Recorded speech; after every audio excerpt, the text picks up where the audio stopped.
La Corporation des arts et de la culture de Lillet, la CACLI, conviait la presse au Havre du Souvenir le 26 juin dernier dans le but de présenter la programmation de la 15e édition du festival Guitare en fête, édition 2025. Les principaux partenaires de l'événement assistaient à cette présentation et quelques-uns ont été conviés à prendre la parole pour parler de leur implication dans cette fête qui, avec d'autres festivités de la MRC, contribue à la signature culturelle et sociale au pays du capitaine Joseph Elzéar Bernier. C'est justement à ce majestueux musée maritime du Québec, qui porte son nom, que se tiendront 3 prestations le samedi 19 juillet, où des musiques latines et traditionnelles se partageront la scène avec le Salon de la guitare, alors que 12 luthiers partageront leur savoir et leur création. La présidente de la CACLI, Mme Chantal Castonguay, nous indique d'ailleurs quels seront les endroits où les différentes activités auront lieu.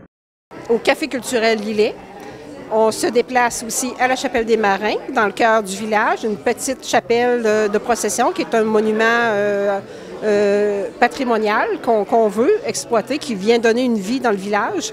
On va au parc Havre du Souvenir, qui est au quai de Lillet, que ce soit sur la terrasse, que ce soit dans la salle ou que ce soit dans le grand parc. Donc, il y a quand même plusieurs zones ici au Havre du Souvenir à exploiter, et au Musée maritime du Québec, capitaine J.E. Bernier. Dans la chalouperie, dans la mezzanine et dans le parc. Plusieurs groupes et artistes offriront leurs performances durant la fête, tels Philippe Gélina, Gabriel Messervier, Dans le Shed et Tire le Coyote. De plus, l'organisation nous concocte un spectacle de fermeture spéciale pour la 15e édition. Chantal Castonguay. Et on a aussi, au niveau de partenariat avec Desjardins, qui est plus important que jamais, et avec la municipalité de Lillet pour présenter un spectacle supplémentaire le dimanche soir avec Beatles Studio.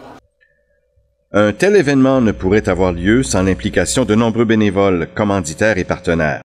Le maire de Lillet, M. Germain Pelletier, nous explique la collaboration de la municipalité derrière le festival. Pour Guitare en fête, tout ça, on a les locaux comme ici au Parc du Havre, tout ça qui est mis, ils peuvent s'en servir, là, ça nous fait plaisir. Puis en même temps, CACLI, il contribue à faire connaître la municipalité. Parce que plus qu'on a de gens de l'extérieur qui viennent, plus c'est le fun pour les gens de Lillet. Des fois, ils ont besoin de gens pour faire la circulation. C'est nos employés qui viennent pour faire la circulation. On a investi aussi dans un système de sonorisation cette année pour, justement, on a eu des subventions avec, il ne faut pas se le cacher, mais on a mis de la sonorisation pour que ce soit plus agréable pour les spectacles qui s'en viennent. Enfin, Mme Francine Pellerin, directrice générale de la Caisse des Jardins du Nord de Lillet, nous parle de la contribution de l'institution financière. Cette année, on contribue un petit peu plus parce que, justement, on a un spectacle. À chaque année, à chaque anniversaire, je pense que c'est important de souligner à ces gens-là qui sont bénévoles. C'est une façon de leur dire merci, puis de faire en sorte que, grâce à eux, ça rend notre région plus attrayante. Les billets pour les spectacles payants du vendredi soir et du samedi soir sont au coût de 20 $ seulement et sont payables à l'entrée en argent comptant. Et c'est gratuit pour les 17 ans et moins. Et puis, quant aux autres spectacles, ils sont gratuits, sauf qu'on demande quand même une contribution volontaire. Alors, c'est donc une invitation du 17 au 21 juillet prochain, les spectacles du festival Guitare en fête à Lillet. Ici Jean Carbonneau pour CEMA TV Information à Lillet.